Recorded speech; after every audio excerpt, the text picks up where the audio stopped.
Hi, I'm Ben Salisbury with the Salisbury Creative Group. Today I want to talk about how to increase your productivity in a sales role by making better use of your time. It's so important in sales to manage your time properly because if you waste time, you're literally wasting sales opportunities. It's the opportunity cost that's at stake when you're not organized. So today I want to give you 10 practical tips that you can start using right away to increase your productivity. So here's tip number one. Don't be surprised that work is always coming to you, that work flows to you, and you're constantly getting inundated with requests for help because work flows to people who get things done. And if you're a successful salesperson, I'll bet you get a lot done. And this is one of the reasons why people are calling you. So my advice is to expect it, plan for it, and rehearse your response to it. So that as the requests come, and they will, you're saying to yourself, I know I'm getting all these requests. I'm one of those people in life who gets a lot done.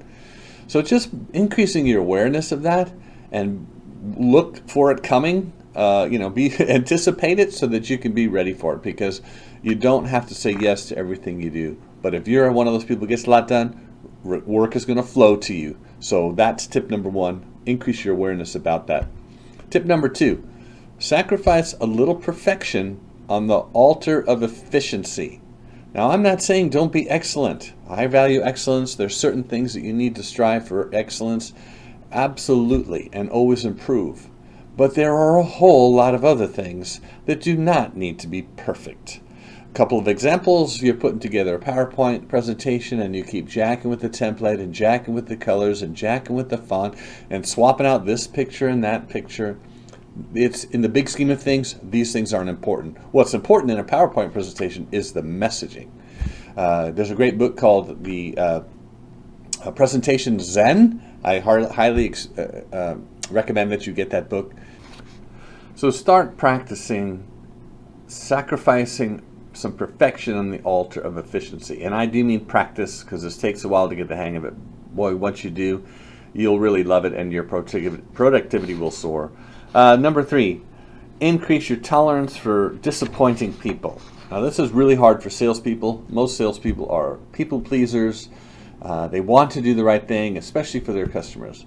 But the truth of the matter is somebody's going to be disappointed in you at any given time, and you need to increase your tolerance for that disappointment.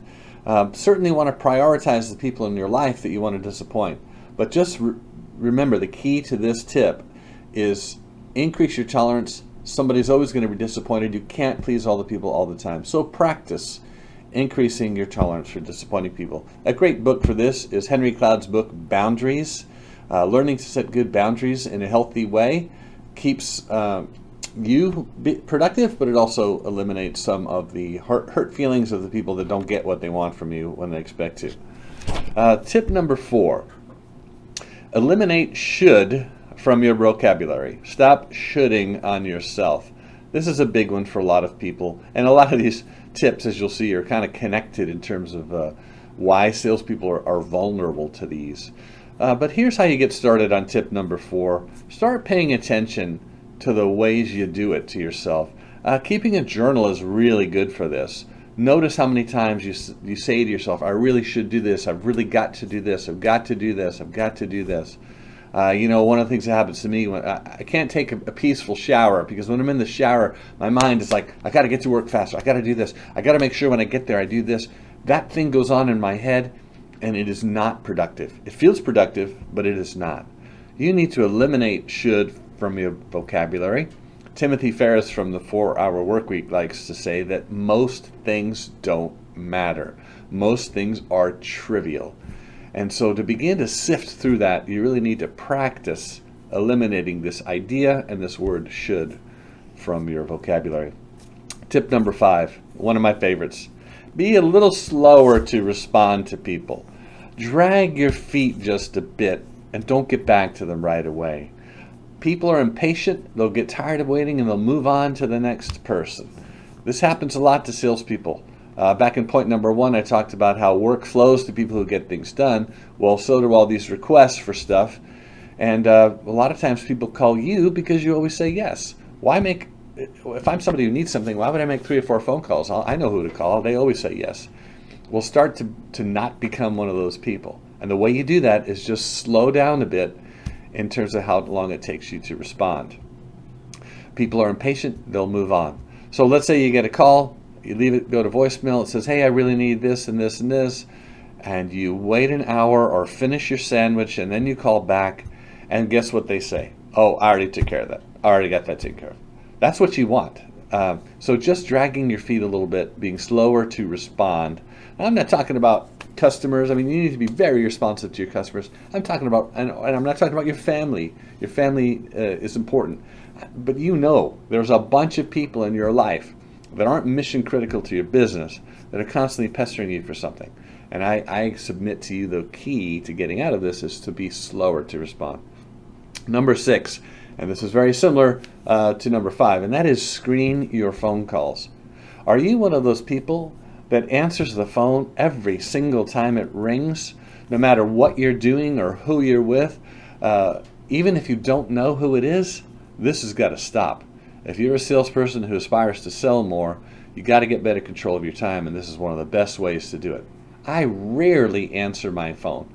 There are a very small number of people that show up in my caller ID where I will pick up the phone, my wife being the principal one. But I don't believe in answering every single call. And even from important customers, if it's important and they need it right away, guess what they'll do? They'll leave a voicemail.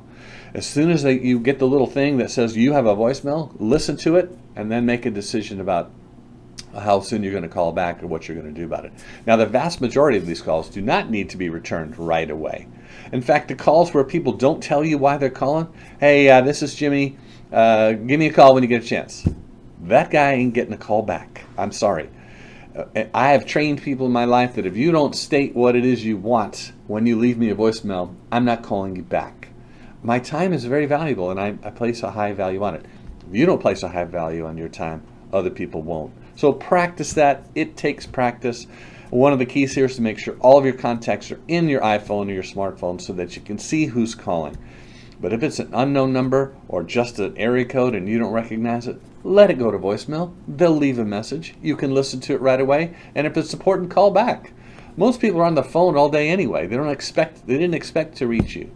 And those people who call and don't leave a voicemail, by all means, do not call them back unless you've got some kind of code worked out with your spouse where, hey, I'm going to call and if I don't leave a voicemail, what it means is call me back when you can. But this is a big one. Salespeople really get hung up on this trap of not screening phone calls. Tip number 7, don't suffer fools or you'll become one. So what does that mean to suffer fools? This is in Tim Ferriss's book too, The 4-Hour Workweek, which, by the way, I highly recommend all salespeople read Tim Ferriss's The 4-Hour Workweek. It's a life changer. It'll really help you get perspective on how you use your time. But here's some practical ways to not suffer fools. First of all, avoiding arguments. Don't get into an argument. I love what King Solomon said in Proverbs, that the beginning of an argument is like letting out water. I mean, it never ends. Someone always has to have the last word. So you know who those people are. They come up and say antagonistic things to you, and this happens on social media a lot. Don't get pulled in. Don't get hooked. Avoid arguments. Another way to not suffer fools is just don't respond. Sometimes people say things to me, and I'm thinking to myself, you son of a gun, I ought to give you an earful, but I don't. I just sit there and I just nod my head or just wait till it's over. But don't respond. Don't, avoid arguments. And 9 times out of 10, not suffering fools means just keeping your mouth shut. Let them say what they want to say. Do your best possible effort at showing disinterest on your face. I have a really practiced look on my face of showing a great deal of disinterest, signaling to the other party that I would really like this conversation to be over or move on to another topic. And of course, my favorite way of not suffering fools is to leave. I'm sorry, I got to go. Later. Bye. I leave. Don't suffer fools or you'll become one. Giant time waster. Tip number 8. Learn to be difficult or helpless when it counts. Now, it's really, really hard for some people to accept this idea of intentionally being difficult, or worse, intentionally being helpless. But 9 times out of 10, people are calling you wanting something from you for them. And it's similar to dragging your feet. I mean, this takes many forms, right? Learning to be difficult. But here's a few practical examples. My favorite is just don't explain why. You don't need to explain why. So somebody says they want you to come do something. Hey, can you meet me for lunch? And afterwards, I want to stop by this and do that. And you just say, I can't do that. I don't have time. Well, why not? Well, and when they say why not, that's your clue to not give a reason. I don't have time. Or I don't want to. Or that's not going to work for me. That's being difficult when it counts. I'm not going to do that. I just can't. I'm sorry, I just can't. No explanation. That is the key. Do not give an explanation. So learn to be difficult when it counts. And learn to be a little bit helpless. Somebody says, hey, you know, one of my pet peeves is somebody emailing me or calling me, asking me for some directions or asking me for a phone number. Look it up. That's what Google is for. If you have a smartphone, you can get anywhere on the planet with just Google it, and the next thing will come up is a map. So I just don't even respond to that. I'm very, very helpless about offering people help for stuff that they could easily do themselves. And let me tell you, you add all these up, you're going to put a lot of extra time back in your week. Number 9, get a virtual assistant. If you don't know what a virtual assistant is, or you've never looked into it and you don't know the companies that offer it, at least start looking into it. For as little as $400 a month for about 10 hours a week, you can get somebody to help you. They don't have to show up at the office. They're not an employee. You just take your to-do list that you're putting together every day, and you mark the things on your to-do list that someone else could do. Perry Marshall is one of my gurus and heroes in the business. He says that there is different kinds of work. There's $10 an hour work, $100 an hour work, $1,000 an hour work, and $10,000 an hour work. Salespeople cannot afford to do $10 an hour work. Their time is worth much more, $100 an hour, $200 an hour, $300 an hour. You are wasting time spending your time on low-value activities. So get your to-do list, get a highlighter, mark the things that could be done by someone else, and don't feel like you're abusing somebody by giving them to-dos like that. It's low-value tasks. There are people who love to do that kind of stuff and would gladly get paid. There are a lot of people who would love to work from home and not have to go to the dry cleaner and commute and all of that. And if you really want, the easiest place to find these places are Upwork, Virtual, Bottleneck. Check out these places. And by the way, if you have to spend this out of your own money, some of the best money you could possibly spend, because while you're offloading your $10 an hour work, freeing you up more time to do $100 an hour work and $1,000 an hour work, this pays for itself. So start practicing getting in that mentality. And the tip number 10, learn to say no. In fact, if you don't pay any attention to anything I've said in this video, this is the most powerful one. And once again, when you do say no, do not give an explanation. You don't need to. Hey, why don't we go to this wedding? It looks like a lot of fun. No, thank you. Well, why not? I don't want to go. Well, hey, why don't we go? Why don't we meet up after work? We'll watch the basketball game and we'll go do this. I can't do that. Why not? I just can't. It won't work for me. The minute you get into an explanation, you are trapped. Because try this. Hey, why don't we go have a drink after work, take in the basketball game? Well, no, I don't. I need to go pick up my kids after school. Oh, well, why don't you have so-and-so do it? Or my wife will pick them up. Here, I'll call her. I mean, the minute you give excuses, that person who wants you to do something is going to help you solve your problem. So to avoid that whole thing, you have got to not give reasons. Just say no. Now, I know this is really hard for a lot of you, so I'm asking you to practice. Practice small. And really mean what you say. If somebody shows up at your office door and says, hey, do you have time for lunch? And you think to yourself, I really don't. I really need to stay here. I brought a sandwich. I really need to stay here. But you have trouble saying no, and you don't want to disappoint that person. And so you say yes. And the whole time you're at lunch, you're thinking, why did I do this? I needed to be back finishing that thing. So you've got to practice. Not going to happen overnight, but practice saying no. Learning to say no could be one of the most productive things you do. And not just for salespeople, for all people. But I would say especially for salespeople, because they're people pleasers generally, and it's really hard for salespeople to say no. And I don't mean saying no to your customers. I'm talking about saying no to all the people in your life who rob time from you. They don't mean poorly by it, they just do.